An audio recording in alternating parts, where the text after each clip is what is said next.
Welcome to The Good Word. My name is Vincent Goodwill, senior NBA reporter for Yahoo Sports. We are part of the Ball Don't Lie podcast. Get us wherever you get your podcast. It is Monday. We just got finished with the end of the regular season, which means we got a week before the real playoffs start.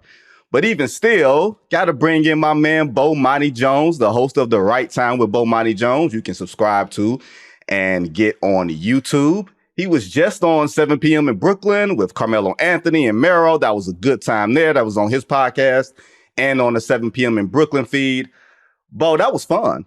I mean, other than Carmelo making you seem like a normal sized human being. Yo, man, they did me dirty. If you look it up, they got a picture. So they got this couch there. And after the like when they set up, Melo got a seat, Mero got a seat, and then the guest sits on the couch, right? And then afterwards, they're like, yo, we're going to take pictures, right? So they get somebody to come in and take pictures. And so Mero sit on one armrest, Melo sit on one armrest, but I'm sitting on the couch. And it's doing me a real disservice, I have to say. Like that was not what's up. I thought you were going to mention the fact that Melo remembered that 14 years ago, he called me a hater. He did. And he did. Look, he said, who is Bomani Jones? And you said it in front of him like he wasn't going to remember. You were just talking about like some random dude. I didn't think, because I was a random dude at the time. Like, that was the thing. It was amazing that he bothered to care. I can't believe he was watching TV that day, right? So, no, I did not think that he remembered. He was like, yeah, I remember. I'm like, oh, okay. Me and Melo cool, but still. Could have got uncomfortable, but it didn't. Could have been. No, it got uncomfortable where I felt like my joke was misinterpreted when I said it was a shame that they gave Jokic Anthony Randolph's jersey. And I was trying to say that it was really the shame that the Nuggets gave it to Anthony Randolph. Like, that's wild that Melo left and they gave his number away to Anthony Randolph. But then Melo acted like he took a shot. And I'm like, damn, I feel like, you know what I'm saying? Or you're like, hey, I don't think that's, I sent Mero a text after and be like, hey, man, make sure Melo know I wasn't really trying to say what he thought I was trying to say, bro. You know what I'm saying? Well, he's so cool that it's hard to really understand if he's like mad. Like yes. The quickest I saw that man move was in a hidden video that he didn't even realize that was recording when he was in the back of the loading dock looking for Kevin Garnett that one time. You know what I mean? I ain't never seen him move a defensive slide that quick, but when he thought he was getting to that bus, man, that man turned into Usain Bolt. Well, to be fair, I have seen him move very quickly in defense before. It was at Madison Square Garden, and he played for the Nuggets. That's a great point. That is excellent. That did happen. That was an excellent point. It was a thing. I forgot about that. Yo, that's the one to look back on that's wild, because it's nowhere near the Palace. It was just the first fight after the Palace. They would suspend and do, like, I want to say somebody got like, he got like 10. I want to say JR got like 20. Like, David Stern was like, I thought I told y'all we ain't doing this shit no more. Hey, Emperor Stern did not play back then. He's like, he's the type of dude like on Money Train. Remember the movie Money Train and Wesley Snipes and Woody Harrelson? The dude that's the boss, he's like, no one stops my money train. David Stern is like, you're not going to do this in my league on my Madison Square Garden floor. Not now. Too early. Too soon. Still tender. And it was like 2 years later. I don't think it was 2, but it was, he ain't have to do all that. Hey, look here. I can't believe I'm saying this, but there's something I appreciate about the dude who's in charge actually understanding that he's in charge. Right, man? I can't believe I'm saying it either, but the truth is, the more I live and the more I work, the more I realize what you want at work is clarity. That's like more than anything else. Nothing matters more than clarity and a measure of predictability, right? And David Stern, if nothing else, that man was crystal, dog, crystal. Hey, he wasn't bending. He wasn't trying to hear what you had to say. He didn't care what the media said. In fact, he let the media know how stupid we were.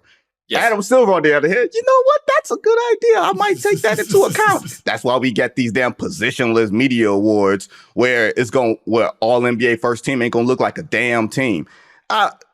Don't get me on a tangent on this. Don't. Look here. the story forever will be when Edith Strauss reported that they were at whatever meeting that was, and David Stern was explaining that they need to do coaches interviews at halftime, which, by the way, is a really dumb and terrible idea that I don't think serves anybody. And Scott Skiles is like, look, we don't really want to do this.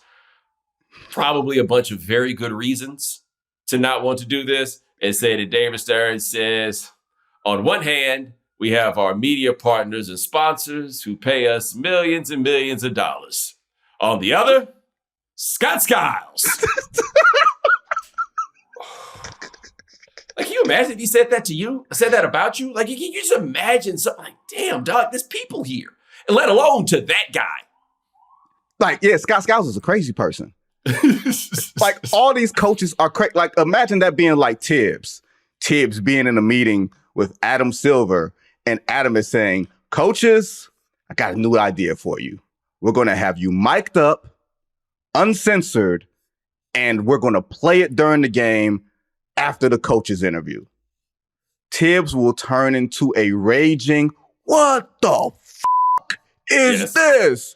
Yes. And Adam is going to say, you think that's a bad idea? It's not the same. It's not the same anymore. And I like Adam a lot. I really do like Adam Silver a lot. But there's something about David Stern lording over everyone, telling everybody how we gonna kick it. And everybody just figuring out, okay, this is how we gonna kick it. Sometimes it ain't no wiggle room. Sometimes it ain't no bend. You seen Kenny Martin talk about how Stern called him in the office. But Kenny Martin say basically David Stern saved a lot of y'all from getting slapped in the face. Because basically David Stern called him in and said, ain't no more than slapping people in the face. It's like, this ain't happening in this league. He may even said in my league. But he was like, this is going to stop. And he's in charge. He's in charge. Like I said, I wish there was a bunch of things I wish that I could do, but the nickname I gave him, the Emperor, seems very well to have fit. And apparently he liked it, even if he didn't like me. I'm sure I respect he loved it. Sure. Yeah, exactly. Hey, you said it, not me. That's how he took it. Hey, I'm not calling myself the Emperor, but if you're going to call me the Emperor, we can just rock with it and go with it. Cool. Yeah. Now, Bo, since you were in Kansas City over the weekend and you were flying back, I'm not sure if you saw the Lakers put the beats on New Orleans yesterday. I did not. They put the beats on New Orleans yesterday. They were up by damn near 40 at a point. And I don't think I'm really exaggerating there. So their reward is the 8th seed. They're playing New Orleans again on Tuesday night. And the reward for that is, hey, how about the Denver Nuggets if you win that game in the play-in? And I've seen smart people. But, and I've seen this over the past, literally yesterday. The Knicks won their game with the Bulls, which gave them the 2nd seed. Lakers won that game.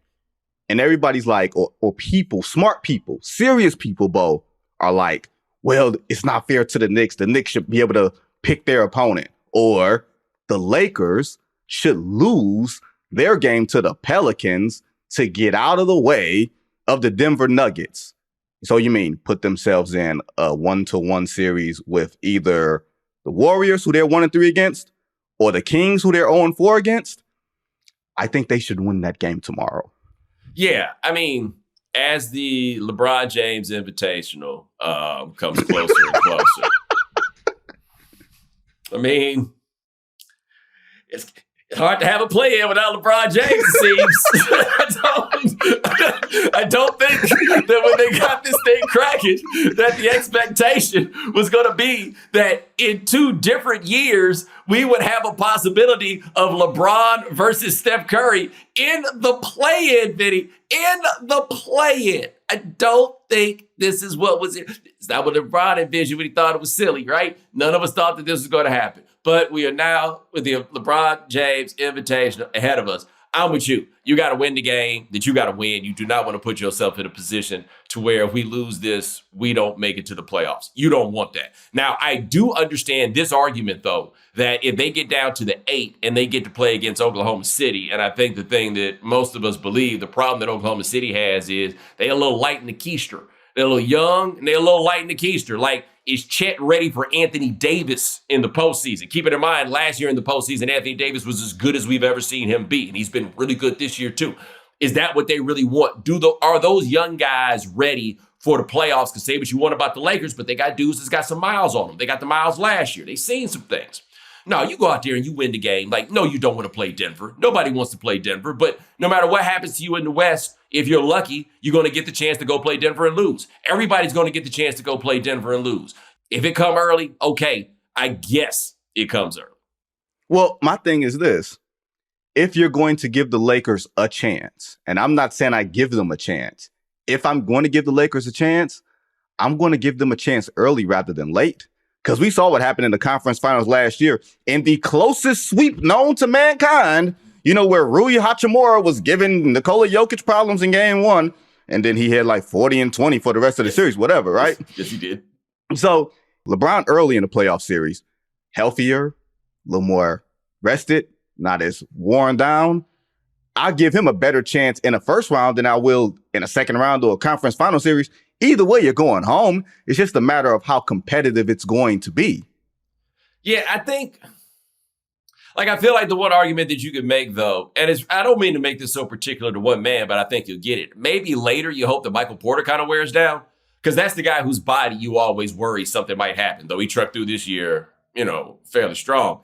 But nah, you got to get in. Like all that, I'm going to do this to try to get to this. Nah. I think you ought to just get out here and win a game. That's what I would do if I was you. I'd just go win a game. Hey, you brought up Michael Porter. I ain't worried about Michael Porter's health. I'm worried about that man with a microphone and access. Hey, man, I have to say, his podcast is far more wide-ranging and interesting than I ever expected it to be. I will say this. I think they should have social media rules because as one person from the league office told me, why are these dudes giving the game away? Yo, I will say this. He did not give the game away. He gave I could be wrong, but the way he talked about it sounded like he gave they game away. Right? Like he was like, man, these cats be out here doing some wild stuff. I guess they done got so bored, right? And he's like, with an implicit, not me. No. I'm just stunned, literally, at the fact that the freedom that someone has to say the things. And me and Boy are talking around this on purpose. Go look it up yourself, and trust me, come back to teacher. And No. I'll tell him what he said. He was talking to his porn star because he did an interview with a porn star, but like they got a mutual friend. I'll talk around that part. They got a mutual friend. So anyway, they were talking something about like people just getting wild with it. And he was making the point that cats in the league, they done seen so many things in this world that they start trying things that maybe they wouldn't have tried otherwise just because they get bored with the other thing that they had been used to. For purposes of this discussion, we'll call it the tried and true. And they, now they need to get out here and start getting a little bit more adventurous with it. And I could not believe that. Not only could I not believe he said it, what I could not believe is nobody edited it. Or this was greenlit. Like what this tells me is Michael Porter is saving money by not having a team. Most everybody else got somebody that'd be like, hey man, we ain't doing that shit. What are you talking about? Get out of here. Hey, he's saving money and then he's gonna have to take care of a baby brother who's gonna be out of the league soon. Oh yeah. He's done in this town, buddy. He's officially Now, I know this is probably politically incorrect, and it's kind of wild to think that they used to actually do this. But if there were still a dunce cap, they have to size it up for that boy. What he wear, 7.5? Measure that thing up. Break out that compass. Get that circle. He'd be out this motherfucker looking like Jack from Jack in the Box. Hey, buddy, what are you doing? Hey, and once again, he is the perfect dude for the league to hold up and say, if you do this in my league, you're going to be excommunicated. Yeah. You know what I mean? You're going to be sent to parts unknown. Like, luckily, this ain't no star. Nah, his problem is, and this happens, like, you used to lie to your mama and you thought your mama didn't know. She did, right? Like, you weren't that good at it. Sometimes you might have got over, but she knew you was lying about some of that stuff, right? Like, oh, my stomach hurt. I don't want to go to school. Your mama know that you lying about this. And I bring up that specific example because that's exactly what Jonte Porter did. Hey, coach, my stomach hurt. I can't play no more. Okay, man. You think the coach didn't know? He's like, all right, man. Yeah, go. Yeah, whatever, man. Go back there. I mean, they didn't think he was fixing the game, right? But they're saying, not the game, the over-under on a prop bet about you. Want to be very, very clear, right? Lawyers, chill out. Yeah, whatever, man. Yeah, go to the back. And think about it. He's got the coach who went on that wild tirade about this is not fair and all that type of stuff. Remember that? Yeah, Darko dude. I think that's his name. He got a coach from one of them soccer countries, which is to say people be getting into shenanigans all the time over there on this stuff. Come on, man. He ain't stupid. Well, put it like this. Bo, it would be easier if you told me Zion Williamson got into shenanigans against the Lakers because that man be playing like the game cheating. He be playing against the Lakers like somebody got the controller. He see LeBron and AD, and instead of looking at them and saying, it's a new king in town, he literally be out there playing shook. And I thought about this the other day, and I want to know what you think, Bo. He's had as good of a comeback season as you could expect. Like he wasn't an all-star. He's not going to make All-NBA, but you feel reasonably good that he took care of himself this year. The problem is he's X amount of years into his career, and I can't think of a single signature Zion Williamson game where he just took, it was important, he took it over, he put his stamp on it, and he just wore somebody out. The problem is that last year was the year for that, right? Because they were best team in the West when he got hurt or somewhere in that zone. I thought they were going to finish going in this year top 4 or 5 in the West. I'm a little surprised that they slipped down to the play-in because there was a point where it looked like they were going to play that 4-5 against the Clippers, and the Clippers need to really worry, right? Mm-hmm. So he has only finished for so many seasons, so he hasn't been in a position to play games that we would deem important. And so you're right. This is 5 years into it, and he hasn't had that game. Now, who knows?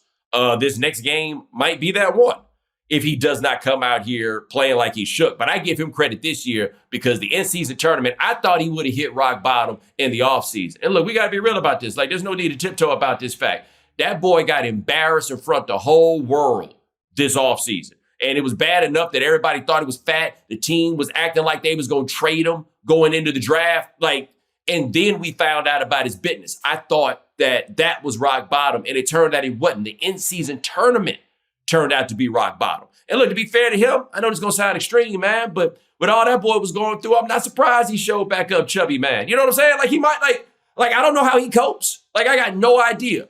But I know that in-season tournament, he was in, those games are like a Monday Night Football game in the sense that even if the whole world isn't watching, it's the only game that's on that day. Mm-hmm. And so every television show and everybody on social media or whatever, they going to be talking specifically about you in a way that they wouldn't if that game was played on a Wednesday night. And, there were 8 other games on the slate. Everybody saw it. He was the butt of everybody's jokes. Like, the thing that we left the in-season tournament from remembering more than anything else was not about the Lakers winning or anything else. It was about him looking bad. And he came back after that. Like, I think that might have been an inflection point in his career. So how much worse could it get? Yeah. Like, if your pride, if nothing else, just basic level pride didn't kick in at that point, that's what you got to worry. Because what great players have are these weird egos, right? Giant, outsized, delicate in a lot of ways, but how they look in a lot of ways fuels what they do. Now, look, we see Zion's haircuts. He don't care that much about how he look. We understand that, but he ain't want to look like a sucker. He's still rocking that big Z. He's still rocking the Z. This now makes me mad that Big Z never rocked the Big Z, but he's still rocking the Big Z in his hair. So I can't say he cared that much about how he looked, but after that in-season tournament, he realized, nah, man. Like, the streets got no love for you right now. Dude, it's amazing how long ago that in-season tournament was. That feels like it was 2 years ago. All-Star Weekend, which was 2 months ago, feels like it was last year. And you talk about those egos. Look, you just talked about Carmelo Anthony and you being what you would consider yourself to be a nobody at the time. And that man got mad and salty with you and he didn't even at you. He just put your name on Twitter. Who is Bomani Jones? And remembered it nearly 15 years later. These dudes are different. These dudes are just wired so different. And I'll tell you this. I don't even think I told you this yesterday, because yesterday, Bo, we were talking, I was about to book my flight to go to New Orleans for Lakers Pelicans. You know where I'm going today, Bo? You want to take a guess where I'm going? Where you going to Sacramento. Really? I'm going to Sacramento for the real elimination game, Kings Warriors. You know what I mean? And it's weird because, Bo, I think since January 31st, the Warriors have put up like a top 7 record and a net rating that is like of a 50-win team.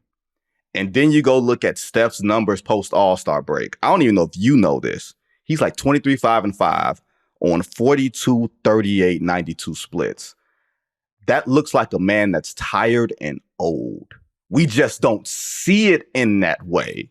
Hey, man. Here's my thought, and I'm curious what you think about this. Okay. If we're operating under the presumption that Steph Curry is still a superstar, and I'm going to do that, right? For this, like, you can parse it, whatever, but let's talk about this now. Let's say if you think Steph Curry is still a superstar, this team is one loss away from missing the playoffs, right? Like they got to win 2 to get in, right? Yes. Okay. So they're one loss away from missing the playoffs. Somebody has to answer for that, right? It's not the coach, because they just gave the coach a big 8-figure extension for him to stick around. If you go look at Steph Curry's advanced numbers, they have not been good this year. Like, he is, even if you think he's a superstar, he has not played like a superstar. Now, those two things can be true at once, right? Mm-hmm. Like I understand there's a bit of a dichotomy at play there, but he has not been that dude, period. So if they don't make the playoffs, if he's supposed to be what he's supposed to be, if Kerr's supposed to be what he's supposed to be, who answers for this? Because somebody's got to, right? Or you gonna blame it on Bob Myers because he don't work there no more? Like, there's no way that everybody can be what they say they are and they miss the playoffs. Well, you know what the easy blame is here, right?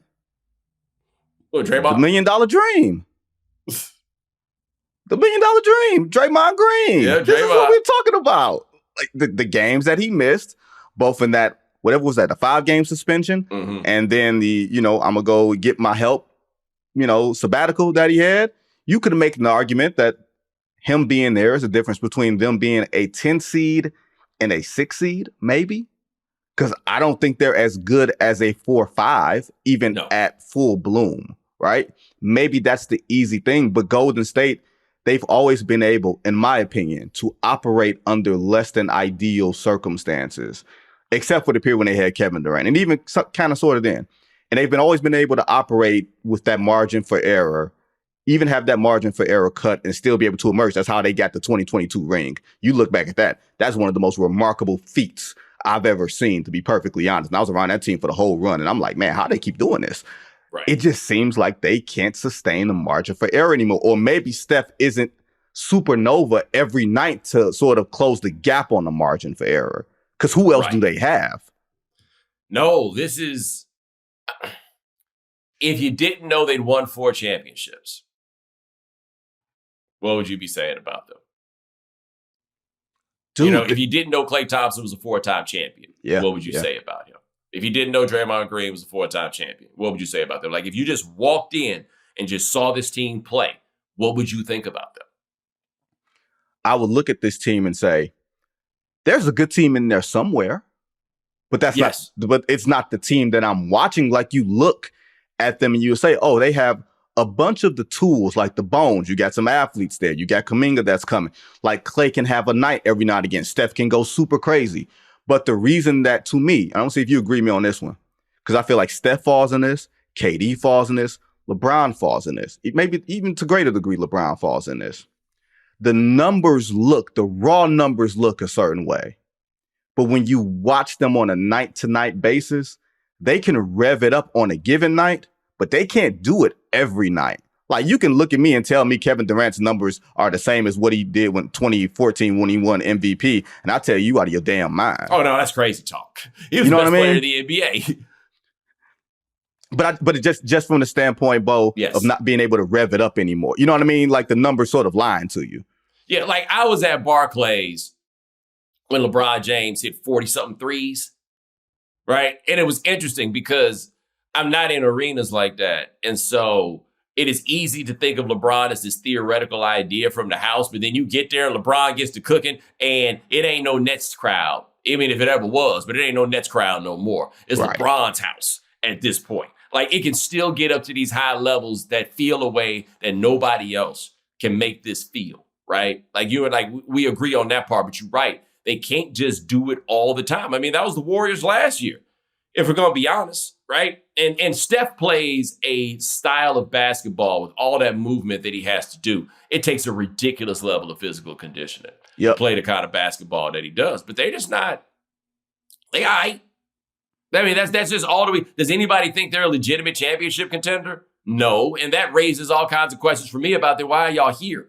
Right? Like, I don't think the Lakers are a championship contender, but I see the reasons why they think they can talk themselves into believing they can win the West. Right? Like, if a couple things break right, namely, like Jokic falls down the steps, but if a couple things break right, I see why they think that they might be able to make something work. I can't think of what would have to happen for the Warriors to be the champions. Look, as we transition to the East, same sort of thing, right? You look at the Miami Heat and the 76ers, they're going to be in that first play-in game. And everybody is saying, oh my God, it's so unfair. Boston would have to play one of these teams. New York would have to play one of these teams.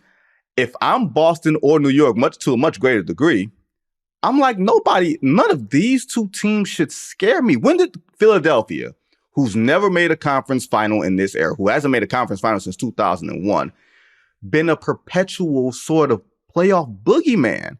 We've seen all the movies. And I know Joel Embiid is back and he's averaging like 39 and 5 since his return. And he's a better basketball player even than last year when he was the MVP. But the playoff movies are the playoff movies. And the officiating has changed from when he last actually played.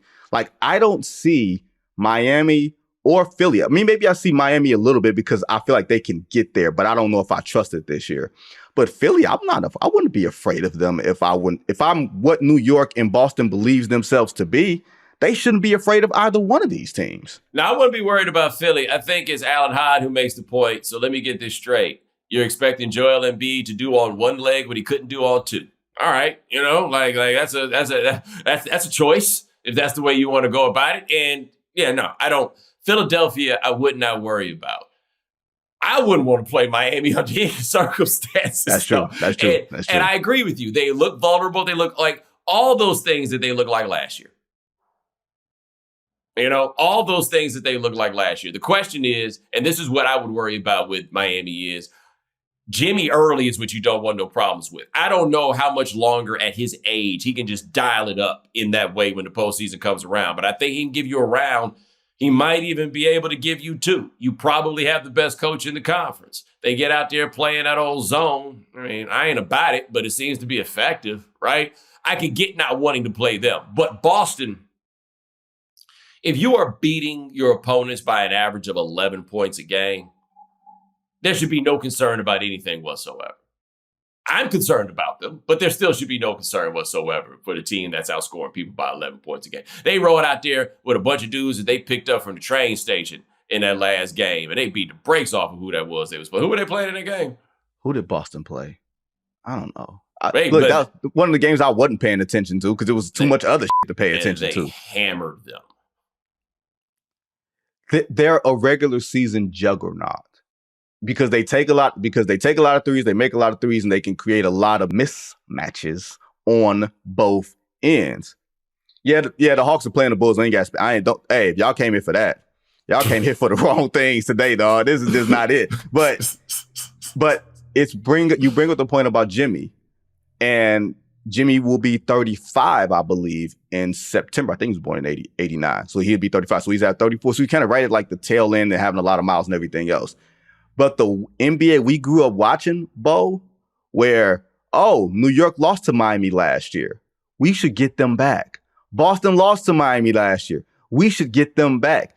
Teams would relish these opportunities, and now you have people talking about they should be suckers and say, man, I hope we get the Bulls or the Hawks. It would be unfair we had to play the Miami Heat. What happened? When we talk about this being a soft generation, that's the shit I'm talking about, Bo. Now, I do every time somebody tells me about people making these moves and trying to maneuver their way into the matchup they want, that is fear, man. Like, I just get you go out there and you beat them, right? Like that. Maybe that's just me. And anytime somebody talks about how smart it is and everything else, I'm not saying you're wrong. I'm just saying that this is not a game that's won by smart people. I'm not saying the dumb people win out. I'm just saying it's won out by winners, right? Winners are the ones that go out here and then get it done. Then Cleveland just pulled this. And it's interesting. Cleveland's catching some hell for this. When they lost this last game, it seemed to be that they were maneuvering themselves into a matchup that they wanted, and that did not seem to go over well, which is interesting because people are normally out here on the internet like justifying and rationalizing this. It does not seem to be going that way for the Cavs. Well, I think part of it is on the other side of that is the New York Knicks. You know what I mean? Like on the other side of that is the Milwaukee Bucks. Like they were in this weird position where they could have finished anywhere from 2 to 5. Like I don't ever remember a day where that could have actually happened. And I know we're going to get into like some of the other playoff series like later in the week. But Bo, the 2 playoff series we got set now in the West, Phoenix and Minnesota and the Clippers and Dallas. Baby, you better get hip to whatever season of Charmed we about to be watching. Hey, so Phoenix, Minnesota is so interesting to me because I think that we would both agree Karl Towns is a better player than Naz Reid. Yes. And I feel like with the playoffs here, as hard as I am on Karl, I would rather have Karl Towns on the floor than Naz Reid. Because, look, I can't necessarily count on Karl to get me buckets, but I know that Karl can come out here and give me buckets. I know Karl can give me 40 if it comes down to it. There's going to be some games where you might need 40, right? But they don't necessarily seem to be better with Karl on the floor versus Naz Reid. And this has kind of been a running theme all year for them is, are they better when Naz Reid is on the floor? So how does this go after Karl's missed all this time? How does this go? Well, it reminds me, Bo, of a story that I was told when I was living in Chicago. And Michael Jordan was playing for the Wizards. He was coming back and all that stuff.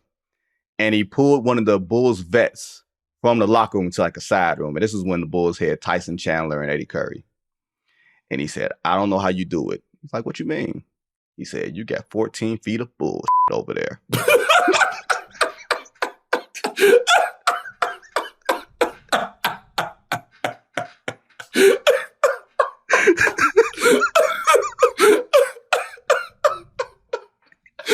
What do you do when he says that to you and you have no idea that that's what's coming? Because I raised the question as to whether or not they had 14 feet worth of sucker, and I thought I was being too harsh. I thought I may have been going a little bit too far. I said it's possible. I couldn't even lead all the way into it. So you just imagine the Michael Jordan just out of nowhere. It's like, I don't know how you doing it. What you mean, Mike? I don't know how you doing it. What you mean, Mike? And then he drops.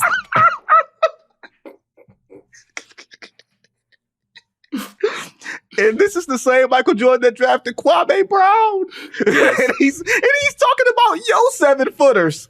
Well, hold on. You know the best story about Kwame Brown that I forget who told me the story. He said they were at practice one day and it was with the Wizards and they're talking to Jordan and Kwame Brown's over in the court, over on the other goal, shooting free throws, trying to better himself.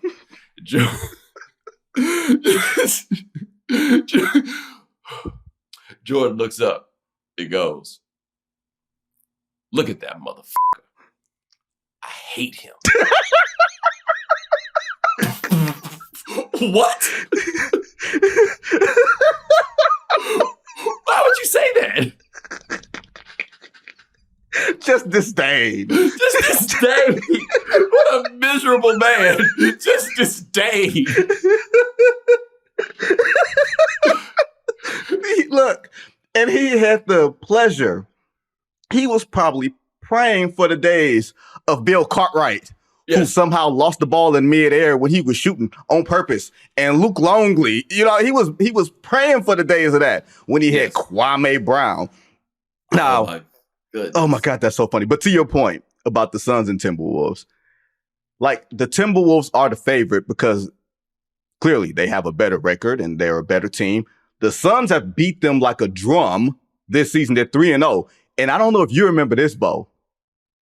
Anthony Edwards on Instagram on the day that the Suns got waxed by Dallas, 2 years ago by like 40, he was like, this is a disgrace. he is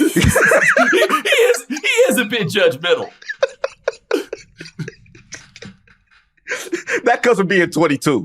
You know what I mean? I think that comes from being 22. I don't know why these dudes can't play every game. Somebody work the double shift to come watch this game. You lazy motherfuckers. Like he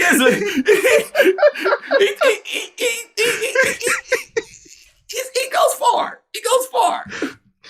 Hey, he's himself, and I can't wait. I wish I was covering that series. I'm not saying I'm campaigning for it quietly, but I can't wait for the days where Ant-Man says something in the press conference and they go tell grouchy ass Kevin Durant. Katie, you heard what Ant-Man just said? Nah, what? He said y'all old. Well, we are. Man, this is gonna be so fun.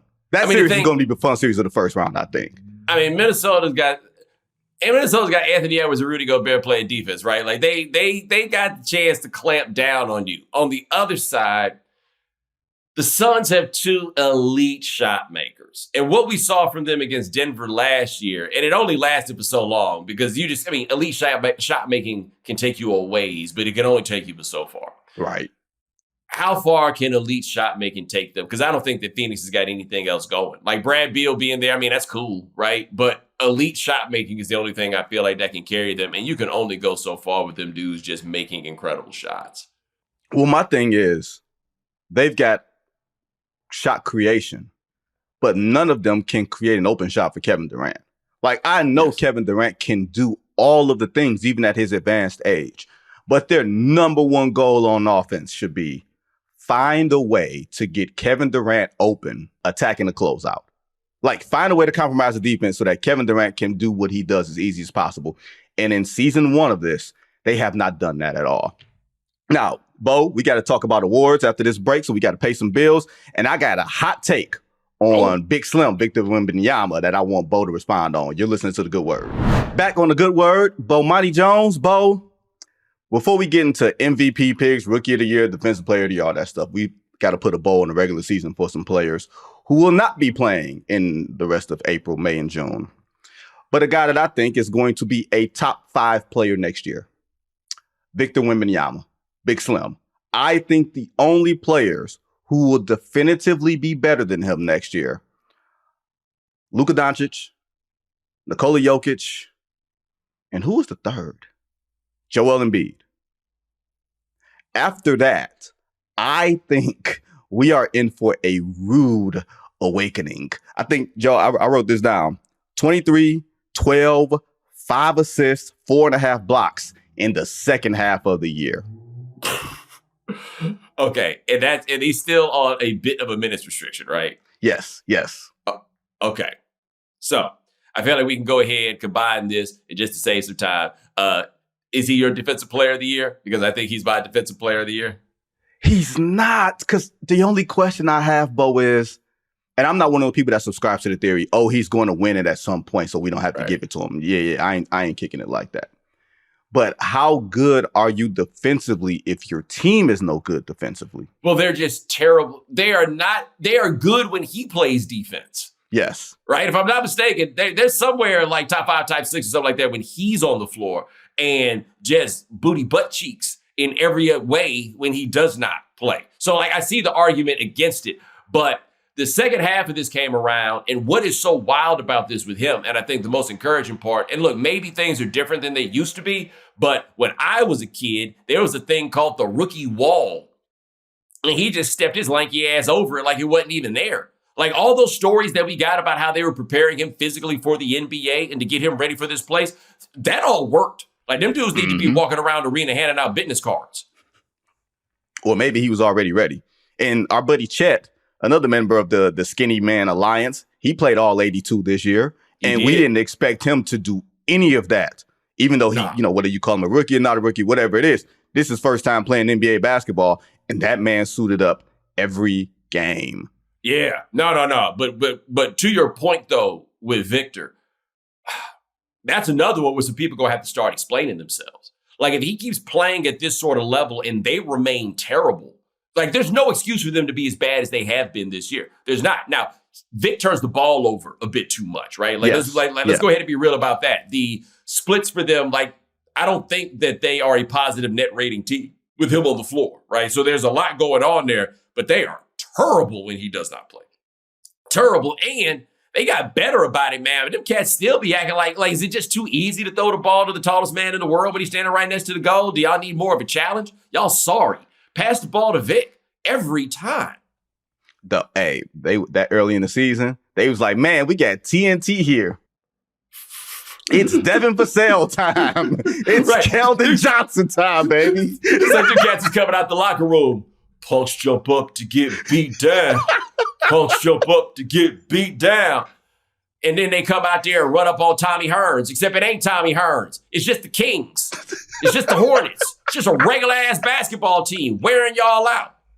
Like, my brother, he'd be so mad. He'd be like, yo, man, what is up with Cisco? Just can't figure out, like, why Cisco won't pass the ball to Vic. That's amazing. That's amazing. You're talking about Jeremy Sohan for those who are completely uninitiated. Number 10. They knew who we was talking about. Look, even if you didn't know, if you lined everybody up and be like, yo, who the one you think they call Cisco? That would be, you go right there. You're saying with Drew Hill, you line Drew Hill against the wall. Which one of y'all? Like, it's Jazz, it's Woody, it's Nokia, it's Cisco. Oh, that's him right there. Cisco. There goes Cisco. Dude. You say it's Cisco with a Q? Yeah, it's him with that blonde. Yeah, that's him. Yep. Cisco with the blonde. Now, Bo, I got to turn in my ballot. And about a week ago, I thought that the MVP was very clearly Nikola Jokic. I started reading more, like the stats and stuff. Started reading more, absorbing more. Am I A, trying to make this race closer than it needs to be?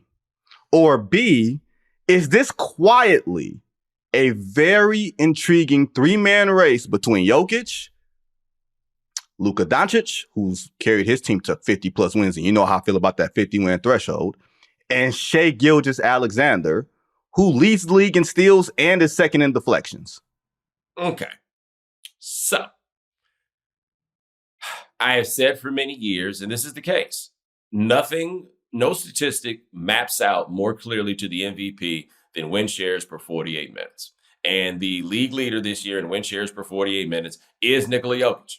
Period. He's that guy, right? Like, honestly, you go look at it, and I know people are wary of win shares as a basketball statistic, but you go look at the win shares per 48 year after year after year. The years where the leader in win shares per 48 doesn't win MVP are the years where you're like, oh, that was an interesting decision, right? Case in point, last year with Joel Embiid. Like, that one was another one that was like, I mean, if you want to go that way, you can, but all the others, basically it goes. Like the Russell Westbrook year, the Derrick Rose year, it's a couple others, but this pretty much maps into it. Jokic has it there. I would make this point for Jokic because I do think that this is a close one, and I think the Mavericks have turned out to be a bit better than we thought they would be. And if we're going old school about this, the Thunder won the West. And, you know, that carries a certain measure of weight. And maybe, I guess, this is an argument that also supports Shai. But we cannot forget the next season that Jokic plays with an all-star will be the first season that Jokic plays with an all-star. Like, you feel good about Murray. You feel good about Porter. This is still like, it is a band with a front man, okay? The star of the show is the singer.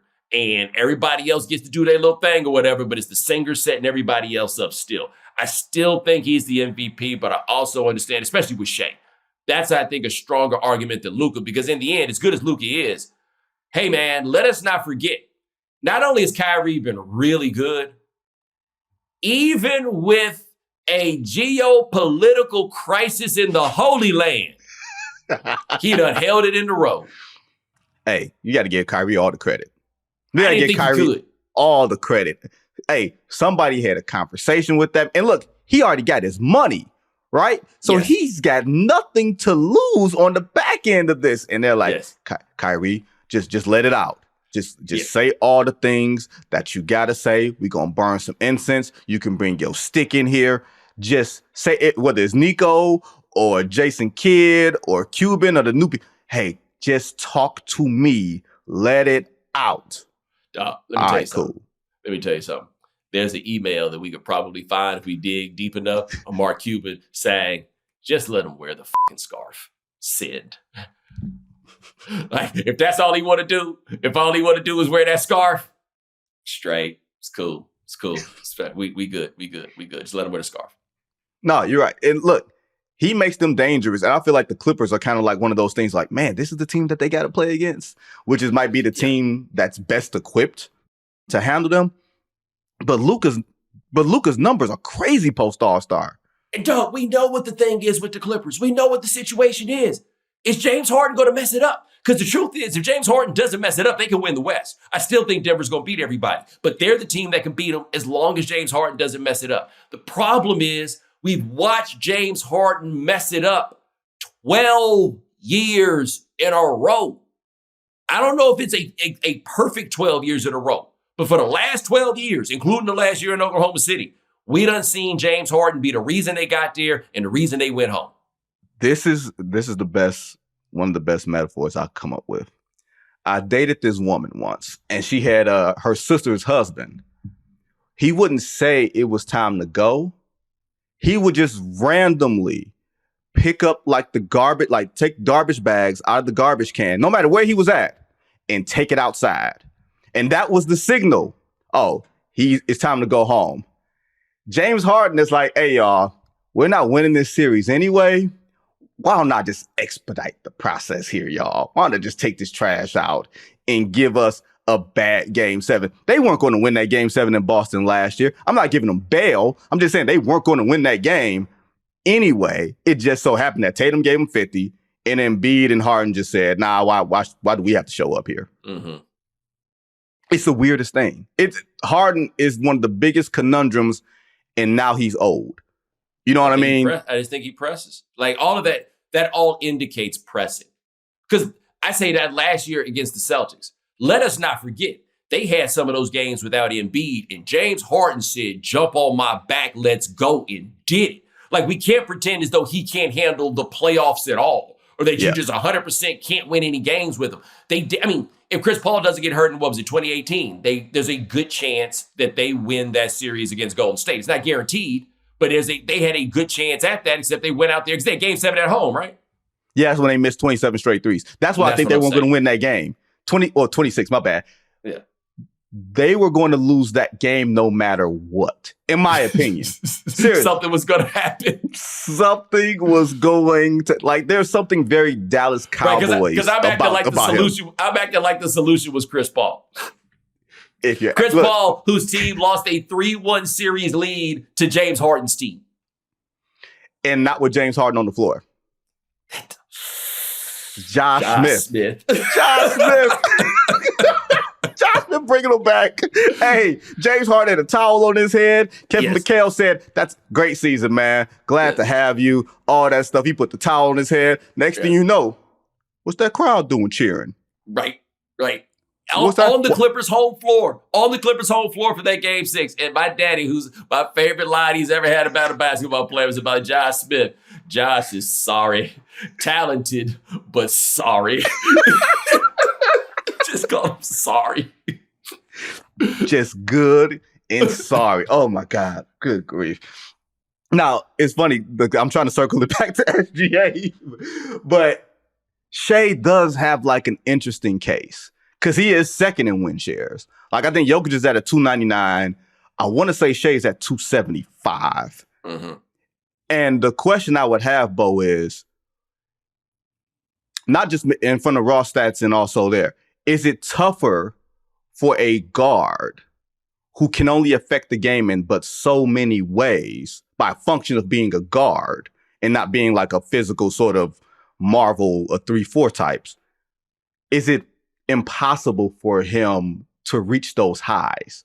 Is there a ceiling on how much of an effect a guy like Shai can have on a game compared to Jokic, even when we evaluate him through the prism of those advanced stats? The reason I say no to that is I have my skepticism of Luka in a lot of ways, right?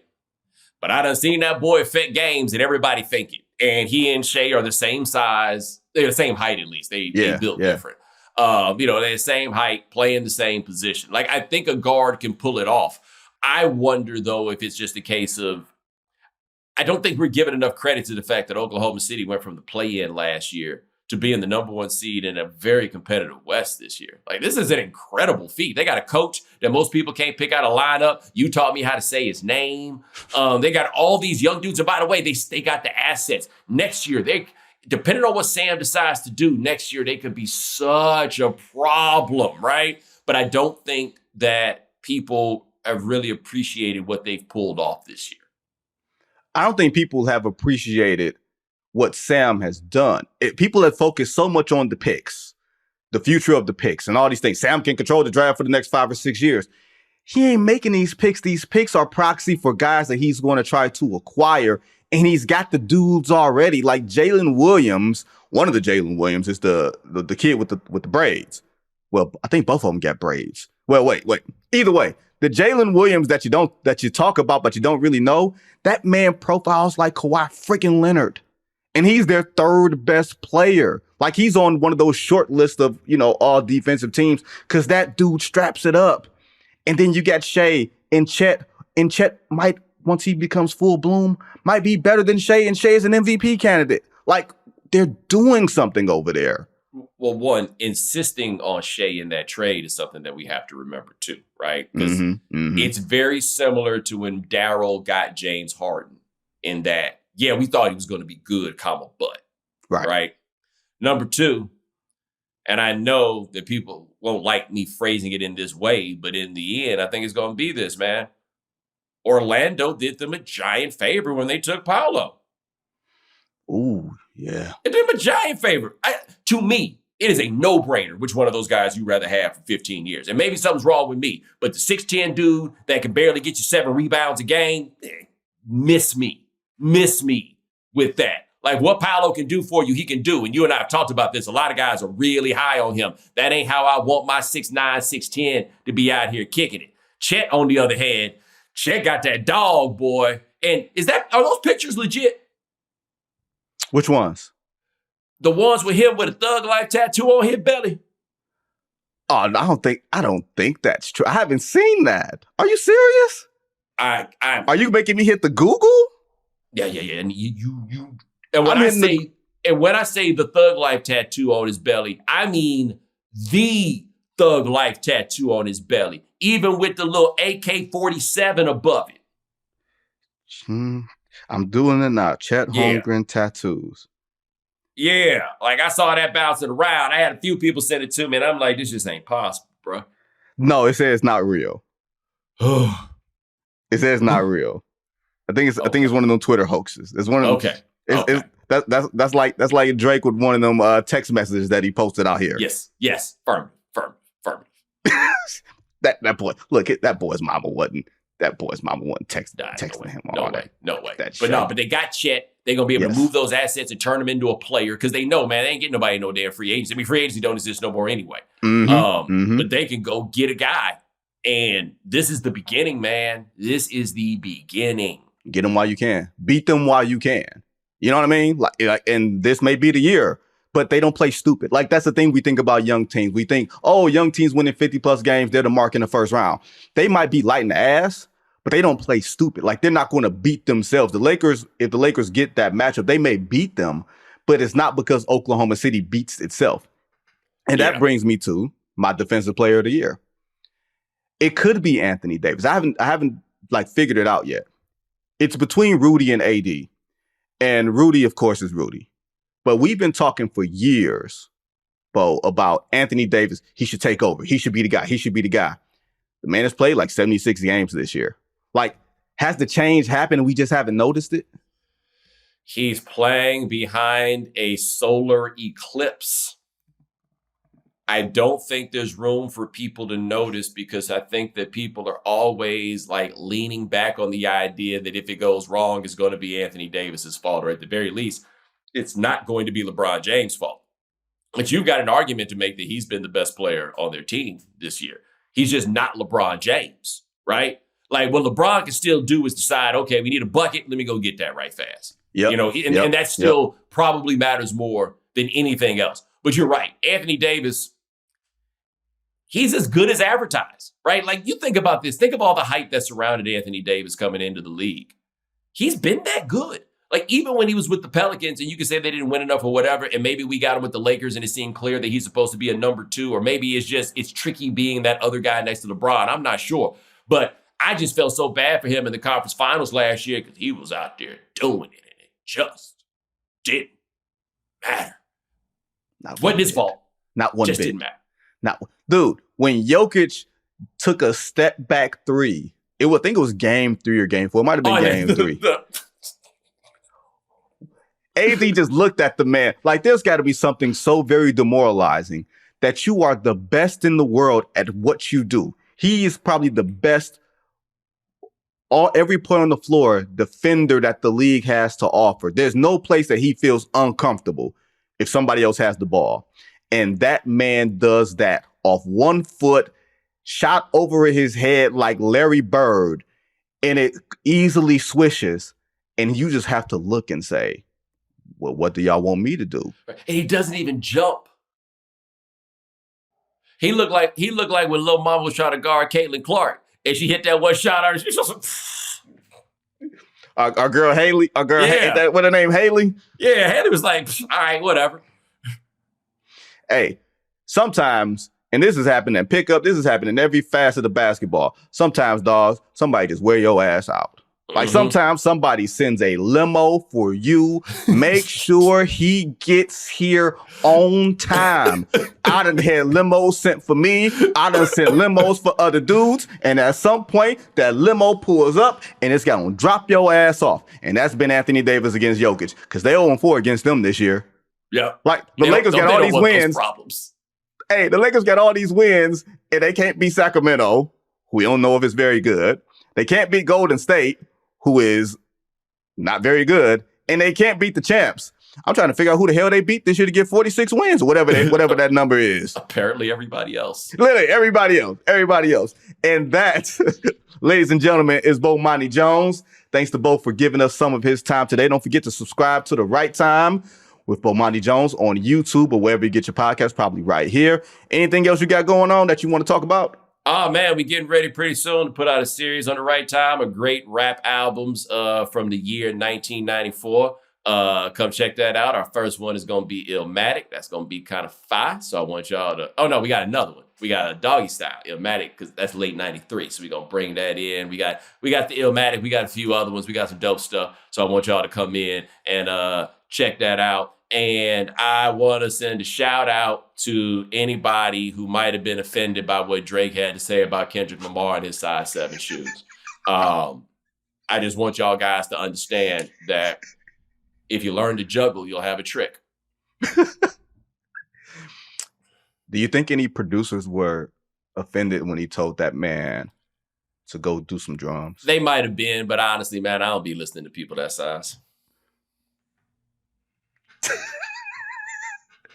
Bomani Jones, ladies and gentlemen, don't forget to go subscribe to The Right Time. Thanks to producer John and the entire team who works behind the scenes. I'll be back Wednesday for another episode of The Good Work. Wait, before I go, Bo, who's your picks? East and West. Who you got? Oh, I got the champs in the West. Like, I mean, I don't feel like I haven't even bothered to think about anything in the West other than, well, I know who gonna win that one. I got the champs in the West. And look, I gotta go with Boston because I just don't have an argument for who else is gonna be the one to do it. Because why would I have any faith in Milwaukee, right? Like, Milwaukee is the team that I think that you can most readily be like, hey, I mean, they have been champs before, right? But what faith am I supposed to have in them? And then I think Denver, I mean, I wouldn't be surprised if Denver blow them boys out the water. I don't know. Like, it's good for them that they got Porzingis. I don't know what Porzingis is going to get out there and do against Jokic. Pray. Limo. That's what that is. Limo. Get his skinny ass right over here. Make sure that limo shows up on time. Put Al Horford in that limo too. There's room for two. Oh, dude, Al Horford. Al Horford will just disappear behind him. It'll be like he's not there. All you're going to see is his big ass head. That's it. That's it. And I love Al Horford. He still got nothing for him. Like, there's nothing for him. Like I said, the perfect defender against Nikola Jokic is a man named Tim Elijahwan. The man doesn't exist. That is Bomani Jones, ladies and gentlemen. Once again, don't forget to check him out on the right time. We are out for real this time. Everybody be safe.